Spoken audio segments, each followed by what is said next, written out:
일단 하고 나서 좀 이따 지우겠습니다. 이쪽으로 넘어올게요. 인물 관계도를 좀 그려야 될 수도 있을 것 같아서 여기도 마찬가지로 보기 먼저 읽고 들어가는 겁니다.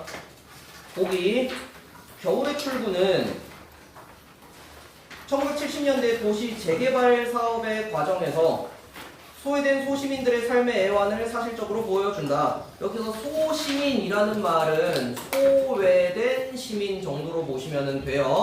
근데 요게 소시민을 좀 달리 이해해야 되는 경우가 있어. 뭐 의미가 완전히 그 한자가 달라지고 뭐 그런 건 아니지만은 소시민을 보통 소극적인 시민 아니면은 소외된 시민 이렇게 이해하는 것이 일반적이지만은 또 한편으로는 부정적인 시민의식을 지니고 있는 사람 이렇게 이해를 해야 되는 경우들도 있어요. 대표적으로 이기적인 존재 아니면은 사회에 어떤 책임의식을 가지고 있어야 되는데 그 책임의식을 멀리하려고 회피하려는 그런 존재 뭐 이런 식으로도 우리가 소시민이라고 이야기해야 될 때도 있습니다. 알았죠? 그래서 이게 고전에서 그 비슷한 용어를 가지고 오자 그러면은 소인이에요. 진짜로. 대인 그러면 뭐야? 대범한 사람. 정말 사람 됨됨이가 된 사람을 우리가 대인이라고 그런다면은 소인은 그러지 못한 사람을 우리가 소인이라고 그래요. 여기서도 이제 소시민이라는 거는 사실상 의미가 비슷할 수도 있겠다라는 겁니다. 하여튼 삶의 애환을 지니고 있는 소시민의 이야기입니다. 자본을 앞세운 현대시장 측과 생존을 위해 몸부림치는 도깨비 시장 상인들 사이의 대립을 바탕으로 그러면은 너네들이 지금 대립적 구도가 현대시장, 도깨비시장의 각각의 상인들이겠구나 라고 생각해야 돼요. 자, 그리고 근대화 과정에 내재한 폭력성을 나타내고 있다. 하지만 그 과정에서 공동체적 가치를 지향하는 아버지의 모습을 통해 진정한 인간애를 모색하고 있다. 여기서 지금 생존을 위해 몸부림치는 도깨비시장, 자본을 앞세운 현대시장 두 쪽에서 아버지가 어느 쪽인지는 사실 몰라. 근데 우리가 문학적 소양이 조금이라도 있는 사람들이면은 아무래도 도깨비시장의 아버지가 있겠지라고 생각하고 읽기 시작할걸요? 왜냐면은 이 인간미 아니면은 인간의 공동체적 가치 이런 것들이랑 대척점에 뭐 보통 반대에 서 있는 게 현대 문명, 물질 문명 이런 그 대립구도는 우리가 살면서 많이 봤기 때문에 그래요. 그런 것들을 우리가 문학적 소양이라고 기본적으로 얘기를 하고 그거에 맞춰가지고 작품을 읽으면은 일치합니다. 읽어보죠. 아버지는 도깨비시장 입구 다림목에서 다리 건너기 바로 이전 때를 다림목이라고 부르죠. 거기에서 생선 장사를 했다. 시장이 형성될 무렵부터니까 이제는 도깨비시장에 터줏대감이나 다름이 없었다. 새벽 4시쯤 짐 자전차를 끌고 집을 나가 서중에 멀리 있는 어물시장에서 생선 몇 배짝을 받아다가 다림목 땅바닥에 버려놓고 팔았다. 그러니까 다리 바로 앞에 그냥 생선 박스 몇 개 갖다 놓고 거기서 이제 그냥 아무렇게나 팔고 있었던 거야. 알았죠? 여기서 이제 뭐 자전차 이런 말들을 보면은 그 당시가 어느 시대쯤이겠거니라고 생각할 수는 있겠습니다. 그래서 근대화라는 텍스트가 또 거기에 있었잖아. 그래서 일제강점기가 끝나고 얼마 되지 않았을 무렵에 대한 이야기일 수도 있겠구나. 그래서 완전 현대사회로 진입하기 바로 이전의 근대시대 정도의 모습을 우리가 그리면 좋을 것 같아요. 계속 읽어볼게요. 아버지의 생선 파는 노점에는 항상 손님들이 많았다. 어떤 때는 줄까지 섰다. 생선은 다림목 그 장수한테 가야 싸고 물 좋은 걸 사요. 물이 좋다라는 거는 싱싱하다라는 의미 정도. 이 정도로 소문이 나 있어 생선은 날개 돋친 듯 팔렸고 생선이 다 떨어져 사지 못한 사람은 다음날 아버지한테 사기 위해 그날은 아예 빈 바구니로 돌아갈 정도였다. 이유는 간단했다. 아버지는 물 좋은 생선만 팔았다. 그리고 친절했다. 단 한마디를 흥정해놓고 그것을 전을 떠달라고 해도 아버지는 군소리 없이 척척 원하는 대로 해주었다. 그래서 전을 떠달라는 거는 정확한 의미는 쌤이 판단을 해봐야 될 텐데 보통 어떤 정도일까요? 손질 정도로 우리가 이해하면 돼. 생선을 그냥 머리만 이렇게 딱 따가지고 준다든지 아니면 내장을 제거해서 준다든지 그런 거 이제 뭐 전을 떠준다 뭐 이렇게 이야기하는 것 같아요. 근데 그게 이제 번거로울 수는 있는데 아버지는 그냥 다 해줬다라는 거야. 그러니까는 위에서 아버지에게 생선 살라고 하는 사람들이 줄을 섰다라는 얘기겠죠. 우리가 보기에서 나왔었던 아버지의 모습이라고 얘기했었던 거 있죠. 아버지의 모습에서 인간애를 느낄 수 있다고 했었지? 자, 이런 부분도 아버지의 인간애로 우리가 그냥 포괄해서 보셔야 되는 거야. 물론 가장 결정적인 거는 이제 뒤쪽에 작품을 읽어봤었을 때 현대시장과의 대립에서 아버지가 취하는 스탠스가 굉장히 중요해요. 근데 우리가 작품을 읽을 때 보기가 이미 지배를 하는 내용이야. 이거는 아버지의 성품 하나하나를, 아버지의 행동 하나를 우리가 그냥 특정한 문제가 없는 이상은 인간애적인 측면으로 받아들여야 되는 거야. 알겠습니까? 자, 계속 읽어볼게요. 그래서 여기 나와 있는 아버지가 물 좋은 생선을 파는 것, 그리고 친절한 것, 그리고 군소리 없이 고객의 요구를 들어주는 것, 이런 것들도 아버지의 그 인간애적인 모습으로 확장해서 보셔야 되는 시선은 있는 겁니다. 자, 그 다음 생선 배를 따고 이거 내장을 처리해준다는 얘기죠. 지느러미와 꼬리를 쳐낸 다음 손님이 원하는 대로 정성껏 처리해 싸주었다. 통나무로 된 생선 도마를 항상 깨끗한 물로 씻어냈으며 도마질을 하는 아버지의 칼솜씨 또한 날렵하기 일품이었다. 일도 잘하고 그리고 위생도 관리 잘하네. 이런 게 다 뭘 위한 거야? 물 좋은 생선을 팔고 신뢰를 위해서지. 우리가 이런 행동들을 아까 전에 인간애라고 얘기했었잖아요. 낱낱이로 이야기하기 좀 힘들면은 너네들이 읽어내고 여기서 읽어낼 수 있는 성품이 무엇이냐를 생각해놓고 그리고 그 단어가 당연히 텍스트에 나오는 거야. 시험 문제로 나오는 거야. 이해됐나요? 그거를 이제 자꾸 발견을 하셔야 돼. 더 중요한 것은 아버지가 정직한 장사를 했다는 것이다. 제일 중요한 것이 여기 있네요. 정직하다. 텍스트가 그대로 나와 있네요. 정직하대요. 생선값이 항상 시중에 어디보다 헐했다. 헐하다라는 거는 싸다 라는 거. 항상 시중에 어디보다 싸다 라는 얘기예요. 그것은 손님을 끌기 위해서 일시적으로 해보이는 얕은 수작이 아니었다. 처음에는 시샘을 해서 펄쩍 뛰던 같은 장사꾼들도 차츰 아버지를 이해하게 되면서부터 별 투정을 하지 않게 되었다. 왜 주변 사람들은 아버지를 처음에 투정을 했을까?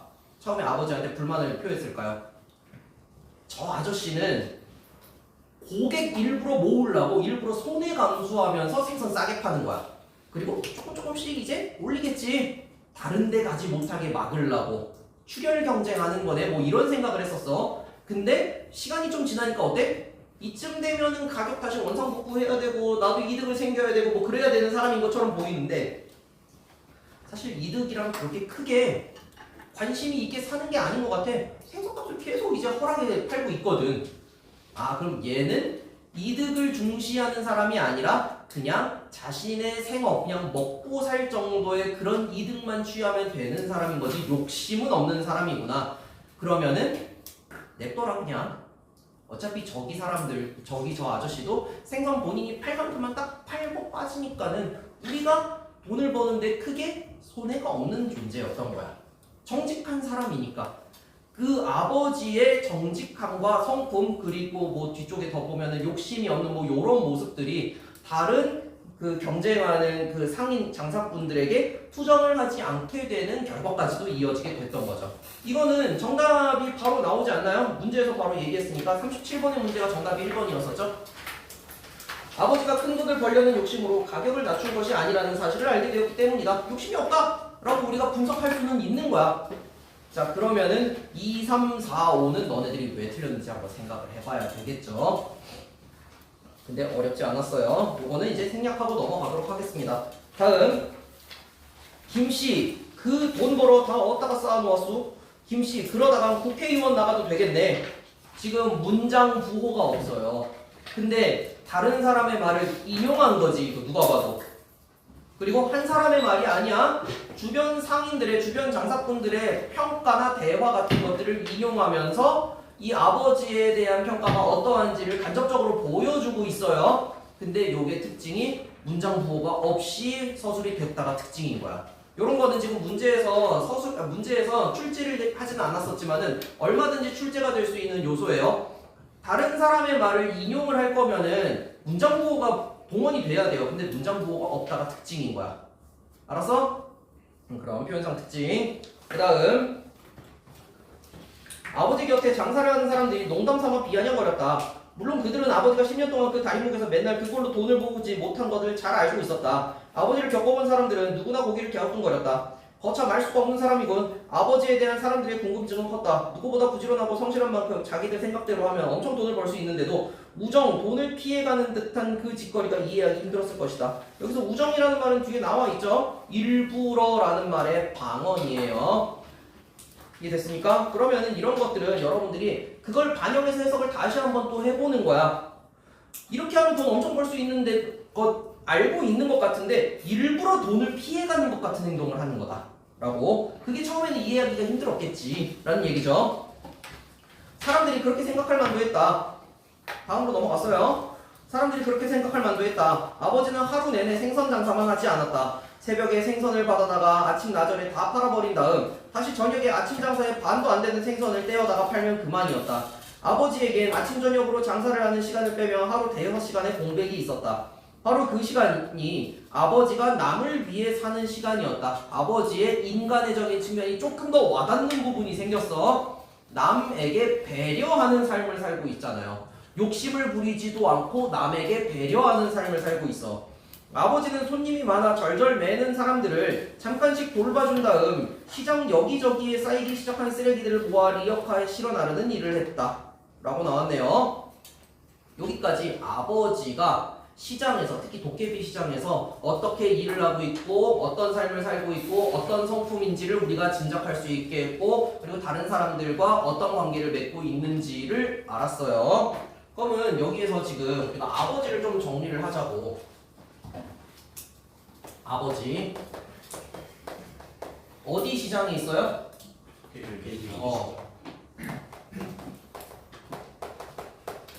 요건 이제 우리가 알았어. 그리고 거기에서 도깨비 시장이랑 어디랑 대립한다고? 현대시장이랑 대립을 해요. 요렇게. 그리고 아버지는 어떤 성격이에요? 욕심이 없다 기본적으로. 그치? 그리고 또 뭐다? 정직하다. 그리고 배려심도 있어요. 뭐 봉사도 하는 것 같아요. 뭐 돈을 안 받죠? 뭐 이런 좋은 말들 이렇게 다 우리가 묶어서 뭐라고 할 수 있어? 보기에서 38번 보기에서 얘기했었던 인간애적인 요소들, 공동체적 가치,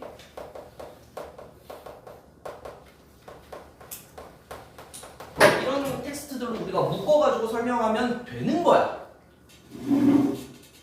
자, 그러면은 이 현대시장 쪽에 대립되는 그 양상은 근대화 과정에 내재한 폭력성이라고 얘기했었죠, 보기에서. 그러면 여기에는 폭력성이라는 단어가 여기 포함이 되겠네, 이제. 됐어요? 자, 이 아버지라는 존재가 있었어. 이 주변 사람들에 대한 평가도 뭐 비아냥거리기도 하지만 기본적으로 어떤 신뢰가 바탕이 되는 그런 주변 관계인 것 같습니다. 이렇게 정리하면 되겠네요. 자, 그 다음 중력 부분의 줄거리로 이제 따라갈게요. 난민촌인 천민동 주민들의 생계의 터전인 도깨비 시장은 재개발로 철거될 위기에 처하고, 돈 있는 도깨비 시장 출신 사람들은 현대시장 추진위원회를 조직한다. 이들은 도깨비 시장의 노점상 중 유일하게 아버지를 추진위원으로 추대했으나 아버지는 이를 거부한다. 자, 그러면 아버지에 대한 정보가 있어. 뭐였어? 현대시장의 추진위원회의 제안을 받았어요. 근데 거절했어요. 요런 정보들도 너네들이 써놔야 되는 거야. 현대시장 추진위원장, 추진위원회였나요? 추진위원을 거부했다. 이런 정보들도 우리가 챙겨야지. 됐나요? 그리고 도깨비시장은 철거 위기. 현대시장은 신설된 거네요. 새롭게 신설된 거야. 그래서 이름도 현대시장인가 보네. 도깨비시장이 많이 낡고 그리고 부식이 되어 있으니까는 요거를 현대화를 진행하는 거죠. 그러는 과정에서 이제 폭력성이 나타난다라고 보면 되겠네요. 그동안 도깨비 시장의 큰 점포들은 문을 닫고 새 시장으로 옮겨갔다. 처음 건물을 지을 때보다 임대료가 배나 올라 있어. 이제 다른 사람들은 엄두도 못 낼 형편이었다. 자, 처음에 들어갈 때보다 임대료가 더 많이 올라갔대요. 아무래도 인기가 많아지고 그러니까는 돈이 더 많이 들 수도 있겠지. 요거는 지금 36번의 3번 선지의 정답의 근거가 되지 않습니까? 36번 3번 봐봐. 현대시장 측은 단순 내용 판단 문제죠. 현대시장 측은 도깨비 시장 사람들의 이전을 유도하기 위해 임대료를 올리지 않았다? 아니잖아. 이것도 거의 뭐 주체 왜곡 수준이죠? 임대료를 올리지 않았다라는 그냥 사건의 사건의 어떤 진위 여부, 그냥 단순하게 시각장애인인지 아닌지 보는 영역이죠. 죄송합니다. 시각장애인이라고 얘기하면 안 되죠. 그냥 시력 검사 수준이죠. 시력 떨어지는 사람 없죠? 자, 다음. 어쨌든 점포 주인은 이때 그것을 임대에 장사를 할 사람이 적어 시장이 반쯤 채워진 채 개장을 했다. 현대시장의 처음 상황이 어때? 꽉 차서 개장이 된 게 아니야. 한 반은 비어 있었대요. 왜냐면 비싸서. 시장 안에 넓은 노점대는 텅텅 빈 채였다. 도깨비시장의 노점들이 그리로 흡수되어야 할 것인데 누구 하나 그리로 들어가지 않았던 것이다. 왜냐면 거기 들어갈 돈이 있으면 우리 식구가 몇 달은 놀고 먹겠다. 비싸니까. 정말 하루 벌어 하루를 사는 사람들이라 큰 미천을 넣어 장례를 내다볼 겨를이 없었다. 그런대로 현대시장에는 사람들이 몰렸다. 개장 기념으로 시장 옆 공터에서 노래자랑 대회까지 열렸다. 물건을 사는 사람에겐 경품권과 기념품이 주어졌다. 조금 생활이 핀 사람들은 좋은 물건을 사려면 현대시장으로 가야 한다며 도깨비시장을 지나서 그리로 갔다. 지금 도깨비시장을 가는 사람들이 무슨 생각으로 갔어요?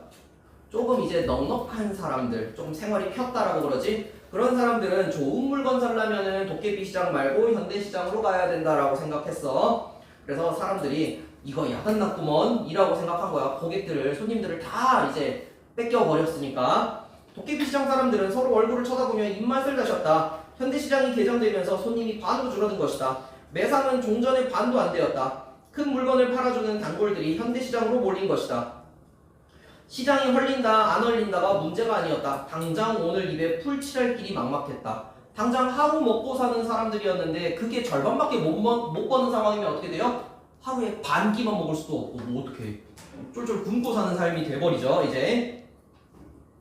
자, 그 다음 이거 어떻게 한다죠? 아버지가 도깨비시장을 배회하고 있었고 노점상들은 아버지를 붙잡고 하소연했다. 아버지한테 의지하는 도깨비시장의 상인들이 꽤 있나봐. 왜냐면 이거는 앞에서도 얘기했었지만 어느 정도 신뢰가 바탕이 되는 사람이었기 때문에 그래요. 신뢰가 있는 사람이었기 때문에.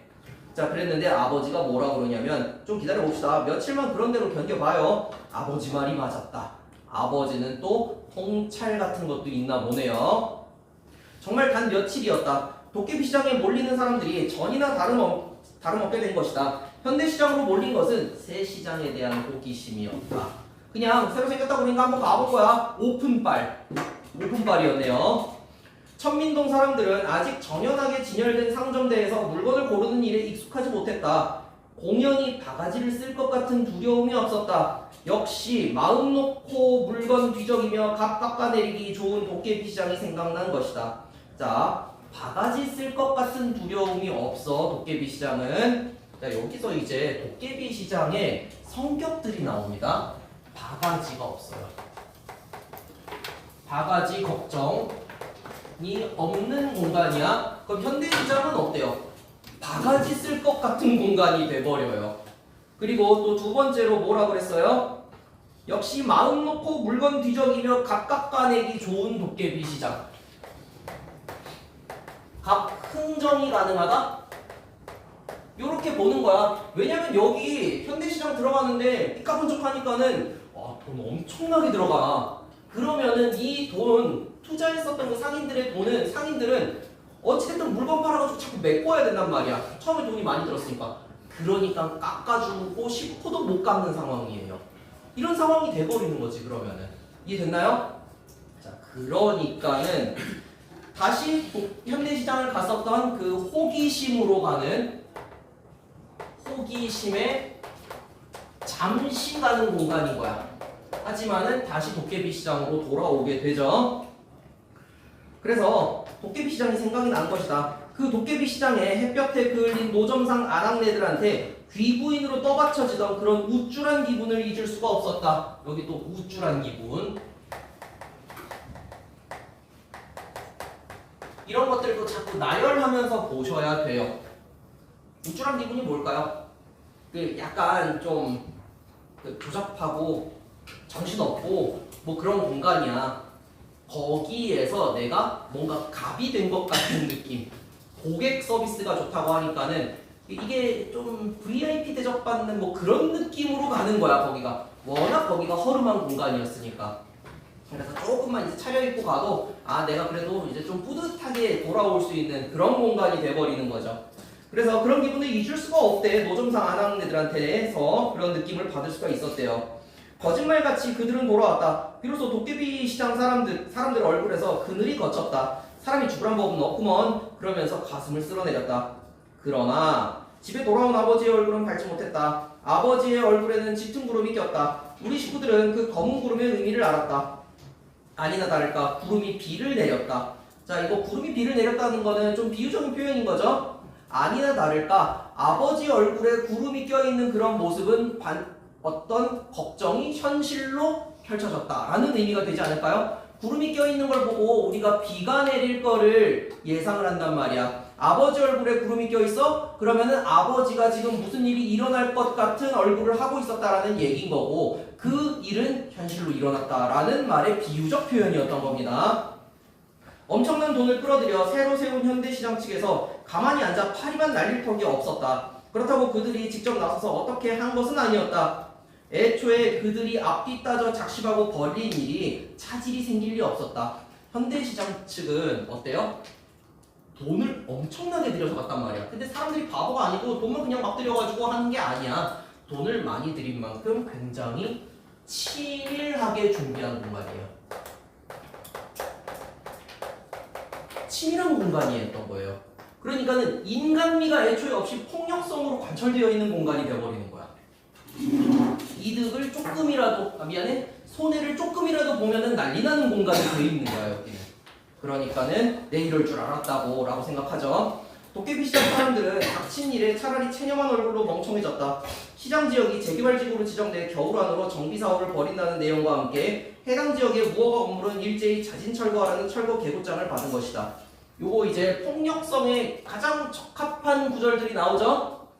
무자비하게 철거 계급장을 보냅니다. 그래서 폭력성 자체는 위에서도 우리가 짐작을 할 수 있었지만은 특히 현대시장 쪽 그리고 그 시청이라고 그래야 되나? 정비 사업에서 일어나는 그 국가 권력이겠죠. 철거 계급장이라는 텍스트가 그것을 보내면서 도깨비 시장에는 이제 위협을 가하게 되는 겁니다. 그래서 자진 철거하고 소정의 철거 보상비를 받고 꺼져라 라는 이야기가 되겠죠. 이거 우리 어디서 많이 보던 이야기입니다. 난쟁이가 쏘아 올린 작은 공에서 여기 철거할 거니까는 돈 조금 받고 꺼지든지 아니면은 집 부셔버릴 테니까 각오해 이런 얘기죠. 여기 비슷하죠. 그래서 기한 안에 자진 철거를 하면 소정의 철거 보상비가 지급된다는 내용이 첨가된 계보장이 시장 점포마다 배달되었다. 아무 때고 한 번은 치를 홍역이었지만 이렇게 느닷없이 닥쳐오리라고는 미처 생각도 못한 일이다 라는 소설이었어요. 35번 문제를 보시면은 서술상 특징이지 우리가 현대소설을 볼 때 항상 서술상 특징을 보셔야 돼. 그래서 서술자의 위치나 서술자의 역할을 보는 것 그리고 문체 특성 이런 것들도 보는데 문체를 우리가 막 깊이 공부하기는 힘듭니다. 그냥 요 정도 팁은 드릴게요. 수식하는 말들이 많으냐 적으냐. 수식하는 말들이 굉장히 많아. 그러면은 말이 어려워. 만연해져요, 글이. 근데 수식하는 말이 별로 없이 주어, 목적어, 서술어, 혼문장의 형태로 딱딱딱딱딱딱 계속 그냥 나열의 형태로만 나와. 그러면은 사건 전개가 굉장히 간결하고 빠르게 진행이 돼요. 이 소설은 어느 쪽인 것 같습니까? 만연해 보이나요? 간결해 보이나요? 이 정도면 엄청 간결한 겁니다. 사건 전개가 서술자가 어떤 깊은 묘사나 비유 아니면은 묘사 이런 것들 없이 그냥 사건만 담백하게 계속 전달하고 있어. 어디서 어떤 일이 있었다. 어디서 어떻게 됐기 때문이다. 무엇이었다. 무엇이 어떻게 되었다. 무엇이었기 때문이다. 이런 말만 계속 나오잖아. 그래서 굉장히 담백한 문장 구성이었다. 그래서 속도감 있게 또 전개가 된다. 이런 서술상의 특징 같은 것들도 우리가 볼 수 있어요. 근데 우리가 읽고 이 정도의 감상은 기본적으로 할 수는 있는데 우리가 종합적으로 이게 이 작품이 어떤 표현상의 특징이 있고 이걸 한 번 읽고 나서 모든 걸 다 판단해낼 수는 없어. 그러니까 이런 문제는 나와 있는 말이 진짜로 이 작품에 적용이 될 수 있는 말인지를 고민하는 연습이 필요하신 겁니다. 1번에 역순행적 구성이 뭐예요? 과거로 들어갔다가 다시 나오는 거 아닙니까?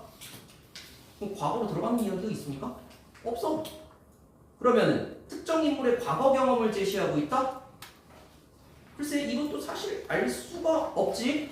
그 문장 자체가 계속 과거 시제형 문장으로 다 제시가 되고 있어가지고 인물의 과거 경험이라고 볼 수 있을 것 같은데 라는 의심을 사실은 하실 필요가 없는 거야. 그렇다고 해도 역순행적 구성이 아니니까 이런 표현상의 특징은 표현상의 특징과 그 효과 순서로 선지가 구성이 되어 앞부분에서 정답에 해당하는 근거가 있는지 없는지를 먼저 판단을 하셔야 돼.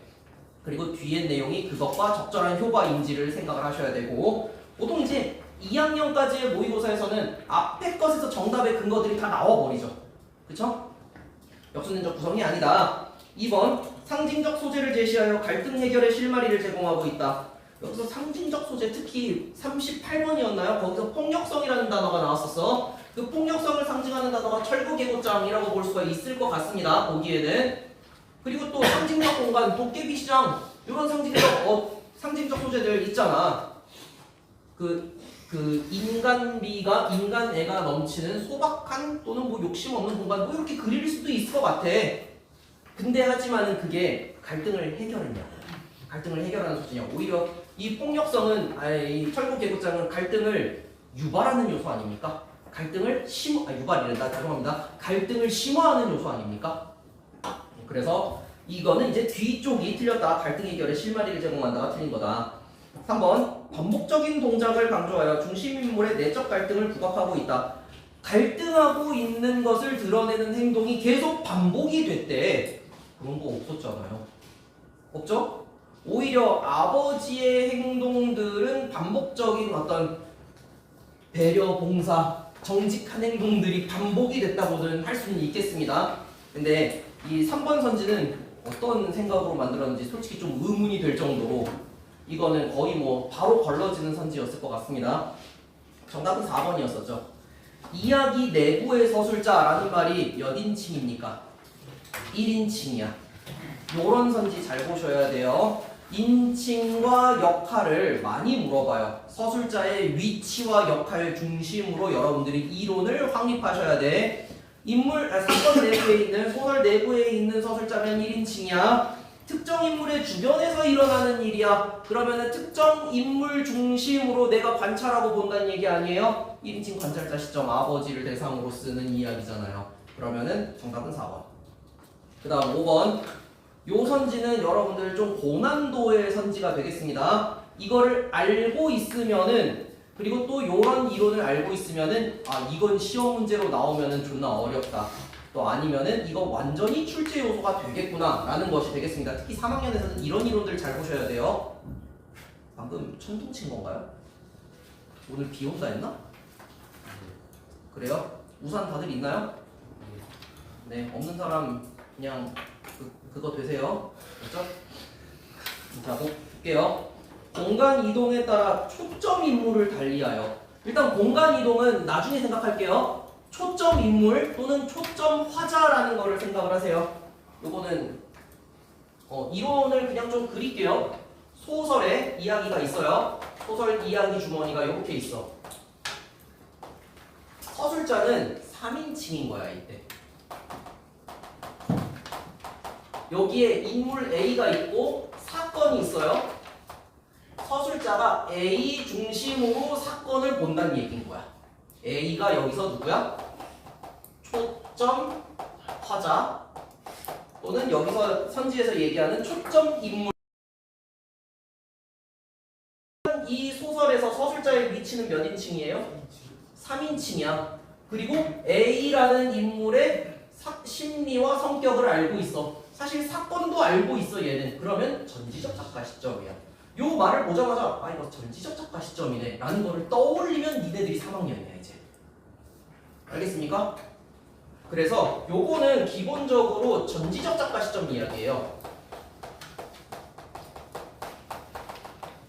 인데 초점화했어요. 그래서 전지적 작가는 모든 사건을 알고 있지만 A 중심으로만 이야기할 거야. 그래서 선택적, 미안해 똑같은 말이에요. 선택적 또는 제한적 전지적 작가 시점이다 라고 얘기를 해요. 근데 요 이론은 교과서에 안 나와. 근데 요 시점을 지니고 있는 소설은 수능 특강에 꼭 나와. 그리고 그 시점을 지니고 있는 소설은 수능의 최우선 작품이야. 그리고 수능에서는 요 이론을 내요. 나와. 내가 옳은 손모가 지었다. 나온다. 모의고사 내신 생각하지 말고 그냥 공부하라고. 요 이론은 중요한 이론이에요. 특히 현대소설 이론에서 굉장히 중요한 부분이니까 잘 기억을 하세요. 그래서 요 텍스트, 요 선지에서 초점 인물이라는 얘기가 나오는 거는 기본적으로 3인칭이라는 이야기고 전지적 작가 시점인데 그 서술자가 특정 인물을 초점화해서 빙의해서 그 인물 시선으로 본다는 얘기야. 자 그러면은 그 뒤에 이야기를 좀 더 보세요. 자 근데 이 초점 인물이 달라진대. 그럼 얘가 어떻게 하고 있다는 얘기야? 서술자가 A한테 빙의했다가 여기 B 인물이 있으면 또 B한테 빙의했다가 C한테 빙의했다가 D한테 빙의했다가 이런다는 얘기예요. 그런 소설 너네 본 적 있어? 나는 있어. 근데 그게 나오면은 내가 아까도 얘기했었지. 수능 1순위 작품이에요. 있어 진짜로 그 교과서에 나오는 경우가 있어. 도요새에 관한 명상이라는 작품이 있어요. 환경 파괴 이야기를 A, B, C, D의 시선에서 각각 달리 봐요. 그래서 이득과 관련되어 있는 사람의 시선으로 그 도요새가 떠나간 그 바닷가의 풍경을 본다든지 아니면은 가족적인 아니면 환경운동가로서의 시선이든지 뭐 이런 다방면의 측면에서 하나의 사건을 보는 선지가 이거야. 그러면은 그 사건을 바라보는데 다양한 사람의 입장과 시선을 드러낸다는 거는 그 사건에 대한 무슨 성을 확보할 수 있나요? 객관성을 확보를 하는 거야. 사건에 대해서 다각도로 조명한다. 사건에 대해서 객관적으로 보게 한다. 이거는 이제 조금 더 나가면은 독자한테 판단을 요구하는 거야. 너네들은 어떻게 생각하니라고. 그래서 보통 이런 소설들은 현실 고발적인 성격들이 되게 많아요. 이 작품은 아니죠, 사실. 그렇기 때문에 사건의 의미를 다양한 측면에서 드러낸다. 5번 선지는 기본적으로 틀려먹은 겁니다. 이해됐나요? 36번 아까 전에 시력검사 문제라고 했어. 시력검사 요런 거 1, 2, 4, 5번에 해당의 근거가 어디 있는지 선지 아니 제시문에서 다 체크하시면서 보세요. 37번도 아까 풀었었고 그럼 38번 4번이었었죠? 현대시장에 갔던 손님들이 며칠 만에 도깨비 시장으로 돌아온 것으로 보아 손님들은 같은 동네 사람들에게 유대감을 느꼈다? 사실 요거 좀 애매한 것 같기는 해요. 물론 그 여기 현대시장 갔었던 사람들이 도깨비 시장이 그리워서 간 거는 맞아. 근데 그 그리움이 그래도 내가 같이 살았던 사람인데 이러면서 유대감을 느껴서 간 걸까? 그렇다기보다는 자신의 기호나 아니면은 이득 때문에 간 거라고 보는 게 좀 더 맞아요. 바가지 걱정 안 하고 값 편하게 흥정할 수 있고 또 우쭐한 기분이 들 수 있게 만드는 게 과연 우리가 여기서 얘기하는 유대감이라고 할 수 있을까요? 조금 그래요. 그래서 절반 정도밖에 맞는 말이 되지 않을, 틀린 말이 될 것 같아가지고 정답은 4번이 된다. 됐나요? 또 제시문에서 그렇게 나오지 않았습니까? 그 13페이지에 제시문을 보시면은 좀 기다려 봅시다. 며칠만 그런 대로 견뎌봐요 라고 나와 있었던 그 구절 있죠. 그 다음부터 아버지 말이 맞았다. 현대시장으로 몰린 것은 새시장에 대한 호기심이었다. 그리고 그 뒤에 나와 있는 말들이 과연 우리가 도깨비 시장에 대한 유대감으로 해석을 할 수 있느냐, 그런 부분에 대해서 아니다라고 해석할 수 있어야 되겠습니다. 알겠습니까? 자, 그러면은 여기까지 하는 걸로 하고 다음 시간에 조금 시간이 좀 붙이죠? 오전 시간인데 시간 좀 쏟아야 되니까 조금 시간 붙이니까는 10분 정확하게 쉬겠습니다. 15분까지만 쉬고 16분까지만 쉬고 바로 다 자리에 앉아 계세요. 화장실 갔다 오실 분만 얼른 다녀오십시오.